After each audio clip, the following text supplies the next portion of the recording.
Hi friends, welcome to కొత్తగా చందమామ కథలు. ఈరోజు మనం భీకరమైన తల అనే కథ చెప్పుకుందాం. పూర్వం గ్రీసు దేశంలో ఒక రాజు ఉండేవాడు. ఆయనకు ఒక కుమార్తె మాత్రమే ఉండేది. తన అనంతరం రాజ్యమేలడానికి కొడుకు కలుగుతాడా కలగడా అని ఆయన జ్యోతిష్కులను అడగ్గా వారు ఆయనకు కొడుకులు కలగరని, ఇప్పుడున్న కుమార్తె గర్భాన జన్మించే మనవడు ఆయన చావుకు కారణమవుతాడని జోస్యం చెప్పారు. ఇది విని రాజు భయపడి వాకిళ్ళు కిటికీలు లేని ఒక రాతి బురుజును ఎత్తుగా కట్టించి దాన్ని ఎవ్వరూ ఎక్కకుండా ఉండేందుకు కంచు తొడుకు ఏర్పాటు చేయించాడు. రాజకుమార్తెను అందులో ఉంచి ఒక చిన్న కంత ద్వారా ఆమెకు రోజు ఆహారం అందించేవారు. బురుజు చుట్టూ అహోరాత్రాలు పహారా ఉండేది. రాజకుమార్తెకు మనుష్య ప్రపంచంతో ఎలాంటి సంబంధం లేదు. కానీ ఆమెకు బురుజు పైనుంచి ఆకాశము, పక్షులు, ఎండ, వెన్నెల కనిపించేవి. కొంతకాలం జరిగింది. రాజకుమార్తెకు యుక్త వయసు వచ్చింది. శీతాకాలంలో ఒకనాడు ఆమెకు ఒక వింత కల వచ్చింది. ఆమె బురుజులో నుంచి పైకి చూడగా ఒక బంగారు రంగు గల మేఘం కనిపించింది. అందులో నుంచి బంగారు వర్షం వచ్చి ఆమె పైన పడింది. తరువాత 9 మాసాలకు ఆమెకు ఒక మగపిల్లవాడు జన్మించాడు. బురుజు చుట్టూ పహారా ఉండేవాళ్లకు బురుజు లోపలి నుంచి చంటిబిడ్డ ఏడుపు వినిపించింది. వారు వెళ్ళి ఈ సంగతి రాజుతో చెప్పారు. రాజు ఈ వార్త విని వణికిపోయాడు. ఆయన తన కుమార్తెను మనవణ్ణి బురుజులో నుంచి బయటకు తీయించాడు. వారిద్దరిని నిండు ప్రాణాలతో చంపేయడానికి సాహసం లేక ఆయన ఒక కొయ్యపెట్టె చేయించి వారిద్దరినీ అందులో పెట్టి పెట్టె మూసి ఆ మూతకు రంధ్రాలు చేయించి సముద్రంపై వదిలిపెట్టించాడు. ఆ విధంగా వారిద్దరూ చనిపోతారని, తనకు హత్యాదోషం అంటదని ఆయన ఆశపడ్డాడు. కానీ ఆయన అనుకున్నట్టు జరగలేదు. ఆ పెట్టె ఒక పగలు రాత్రి సముద్రం మీద కొట్టుకుపోయి ఒక తీరాన్ని చేరింది. ఆ లంకకు రాజుగా ఉంటున్న వాడి తమ్ముడు ఒక జాలరి. తల్లి బిడ్డలున్న పెట్టె ఆ జాలరికి దొరికింది. అతను రాజకుమార్తె కథ విని జాలిపడ్డాడు. ఆమెను బిడ్డను తన ఇంటికి తీసుకుపోయాడు. బిడ్డకు పెర్సియస్ అని పేరు పెట్టుకున్నారు. రాజకుమార్తె కష్టాలు ఇంకా గట్టెక్కలేదు.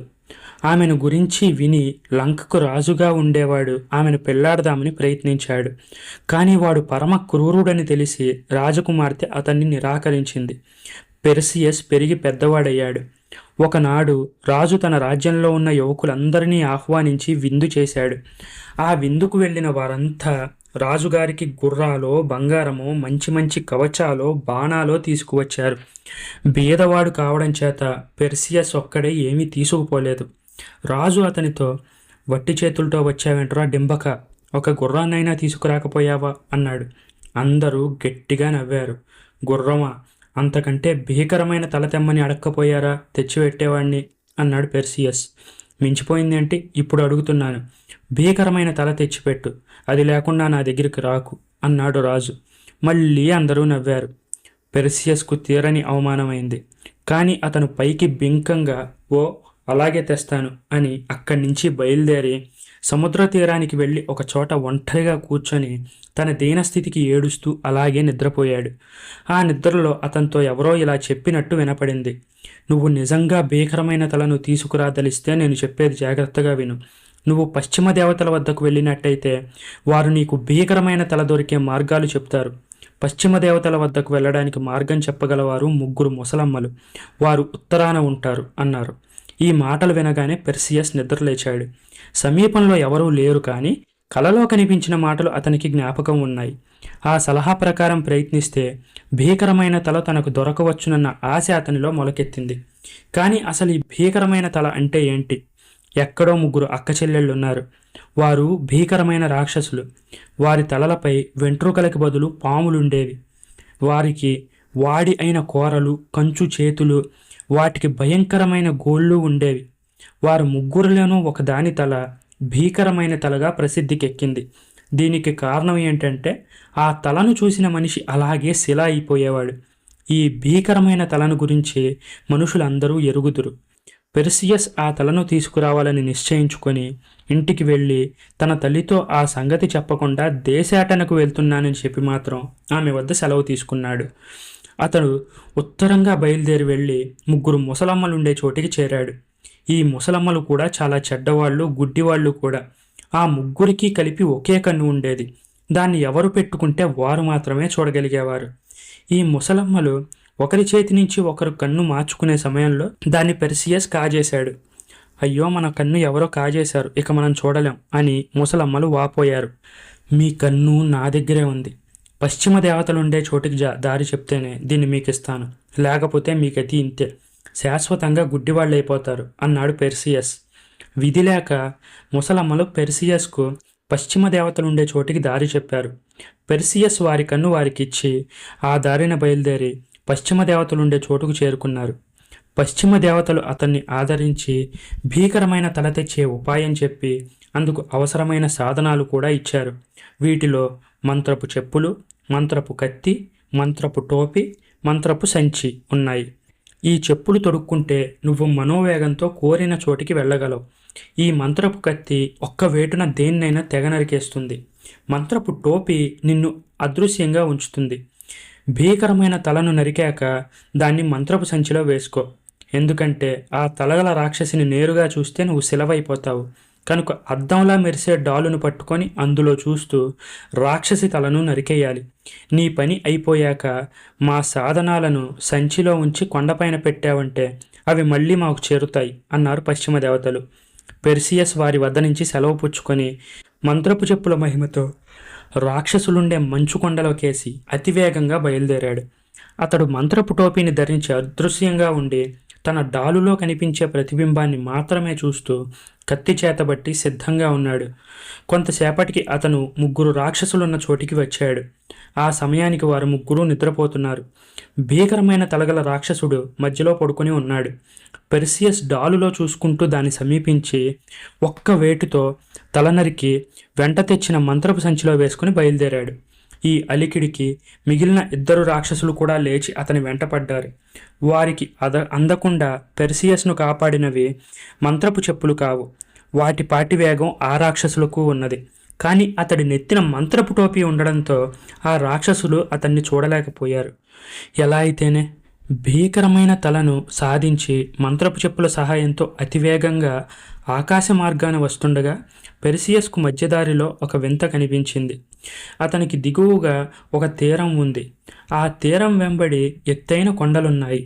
సముద్రంలోకి చొచ్చుకు వచ్చిన ఒక గుట్టపైన ఒక తెల్లటి స్త్రీ ఆకారం కనిపించింది.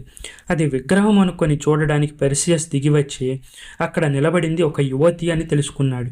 అతను ఆశ్చర్యంతో, నువ్వు ఇక్కడ ఎందుకు నిలబడ్డావు? నిన్న గొలుసులతో ఎందుకు బంధించారు అని అడిగాడు.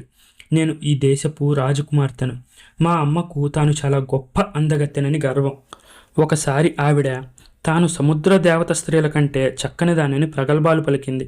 అది విని సముద్ర దేవతలు మా దేశంపైకి సముద్ర రాక్షసిని పంపించారు. ఆ రాక్షసి రోజుకొక మనిషిని ఎత్తుకుపోయి తింటున్నది అని రాజకుమార్తె చెప్పింది. భయపడకు, నీ ప్రాణాన్ని నేను కాపాడుతాను అంటూ పెర్సియస్ సముద్ర రాక్షసిని చంపడానికి సిద్ధపడ్డాడు. త్వరలోనే సముద్రం మీద నుంచి రాక్షసి వచ్చింది. పెర్సియస్ మంత్రపు టోపీ ధరించి అదృశ్యంగా ఉండి రాక్షసిని తన కత్తితో ఎన్నో దెబ్బలు కొట్టాడు.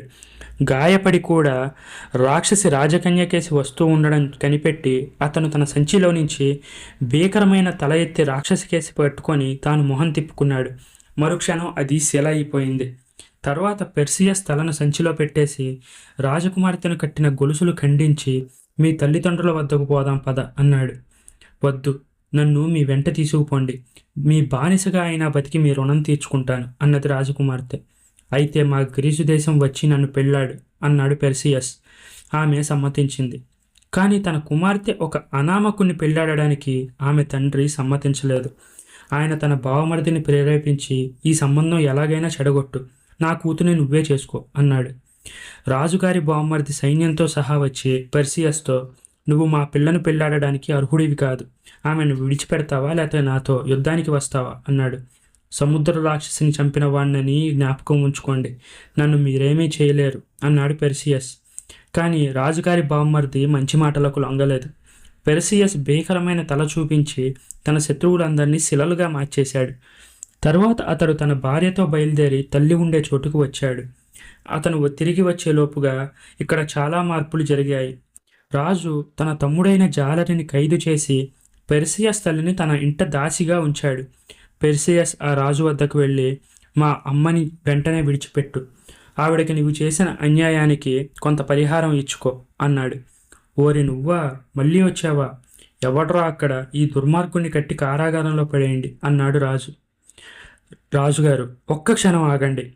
మీరు నన్ను ఒక వస్తువు తెమ్మని పంపారు, గుర్తుందా? అది తెచ్చాను, దాన్ని మీరు చూసి ఆనందించరా అని పెర్సియస్ అడిగాడు. అవును, భీకరమైన తల తెస్తానని వెళ్ళావు. ఏది ఆ తల అన్నాడు రాజు. పెర్సియస్ సంచి నుంచి తల తీసి రాజు కళ్ళ ఎదుట పెడుతూ తన మొహం తిప్పేసుకున్నాడు. వెంటనే రాజు కాస్త రాయి అయిపోయాడు. తర్వాత పెర్సియస్ తన పెంపుడు తండ్రిని ఖైదు నుంచి విడిపించి ఆయన ఆ దేశానికి రాజుని చేశాడు. అప్పుడు సెర్సియస్ తల్లి ద్వారా తన తాతగారి సంగతంతా తెలుసుకున్నాడు. అతను భార్యాసమేతుడై తాతగారిని చూసి రావడానికి గాను తల్లి పుట్టిన దేశానికి వెళ్ళాడు. కానీ ఈ సంగతి ముందుగానే తెలిసి అతని తాత మరొక దేశానికి పారిపోయాడు. పెర్సియస్ అక్కడికి వెళ్ళి తన తాతతో, తాతయ్య, నన్ను చూసి ఎందుకు భయపడతావు? నీవు నాకు మా అమ్మకు ద్రోహం చేసినా నాకు నీపైన ఎటువంటి విరోధభావం లేదు. ఇంటికి పోదాం పద అన్నాడు. అతను తాతగారితో స్వదేశానికి బయలుదేరి ముందుగా ఆటల పోటీలు జరిగాయి. ఈ పోటీలో పెర్సియస్ చక్రం విసురుతుండగా అది చేతి నుంచి జారి గురి తప్పి అతని తాతకే తగిలింది. ఆ దెబ్బకు ఆయన చనిపోయాడు. జోస్యం ఫలించనే ఫలించింది. ఈ సంఘటనకు పెర్సియస్ చాలా నొచ్చుకున్నాడు. తాతగారి రాజ్యం ఇప్పుడు తనదే అయినప్పటికీ దాన్ని మరొకరికి ఇచ్చి దానికి బదులుగా సమీపంలో ఉన్న మరొక రాజ్యాన్ని తీసుకున్నాడు. ఇక్కడ పెర్సియస్ తన భార్యతో కొంతకాలం సుఖంగా జీవించాడు. కొద్ది సంవత్సరాలు గడిచాయి. ఈ లోపుగా అతను భీకరమైన తలను ఒక రహస్య స్థలంలో పాతిపెట్టి పశ్చిమ దేవతలు ఇచ్చిన చెప్పులు, కత్తి కూడా వారి సంచిలో ఉంచి ఒక కొండ శిఖరాన పెట్టి వారికి చేర్చాడు. ఒకనాడు పెర్సియస్ రాజ్యంపైకి సముద్ర నౌకలు రావడం కనిపించింది. తన మామగారు తన భార్యను తీసుకుపోవడానికి, అవసరమైతే తనతో యుద్ధం చేయడానికి వస్తున్నాడని తెలిసింది. ఒక దూత వచ్చి ఈ సంగతి చెప్పాడు. పెర్సియస్ ఎన్ని చెప్పినా ఆ దూత వినిపించుకోలేదు. కనీసం ఒక్కసారి మామగారిని వచ్చి నన్ను, తన కుమార్తెను చూసి మాట్లాడమని చెప్పు. మేము ఆయన్ని బంధించమని, ఆయన పైన ప్రయోగం చేయమని ప్రమాణం చేస్తున్నాను అని పెర్సియస్ దూతతో చెప్పాడు. ఆ రాత్రి అతను భీకరమైన తలను రహస్య స్థలం నుంచి తవ్వి తీసి సముద్ర తీరాన ఒక రాతిగట్టు పక్కగా నీటిలో ఉంచి మర్నాడు ఉదయం తాను వెళ్ళి తన మామగారి కోసం ఎదురు చూస్తూ ఆ గట్టుపైనే కూర్చున్నాడు. ముసలిరాజును ఒక తెప్పలో అతనున్న చోటకి తెచ్చారు. నేను నా కూతుర్ని తీసుకుపోవడానికి వచ్చాను. నువ్వు ఎన్ని చేసినా నా మనసు మారబోదు అన్నాడు పెర్సియస్ మామగారు. ఇలా చూడండి, మీ మనసు తప్పక మారుతుంది అంటూ పెర్సియస్ నీటి నుంచి భీకరమైన తలను ఆయనకు ఎత్తి తన ముఖాన్ని పక్కకి తిప్పుకున్నాడు. ముసలిరాజు అంధుడు. ఈ సంగతి పెర్సియస్కు తెలియదు. ఆయన తన అల్లుడితో, నా మనసు ఎప్పటికీ అలా మారదు అన్నాడు. ఈ మాటలు వినగానే భీకరమైన తల యొక్క ప్రభావం ముసలాయన పైన పారలేదని పెర్సియస్కు తెలిసిపోయింది. దాని మహత్తు కాస్త పోయిందా అనుకుంటూ అతను ముఖం తిప్పి ఆ భీకరమైన తలకేసి చూశాడు. అంతే, మరుక్షణం అతని శరీరం కాస్త శిల అయిపోయింది. ఈ కథ మీకు నచ్చినట్లయితే దీన్ని లైక్ చేయండి, మీ ఫ్రెండ్స్ అందరికీ షేర్ చేయండి. అలాగే మన ఛానల్ని సబ్స్క్రైబ్ చేసుకోవడం మాత్రం అస్సలు మర్చిపోకండి. Thank you friends.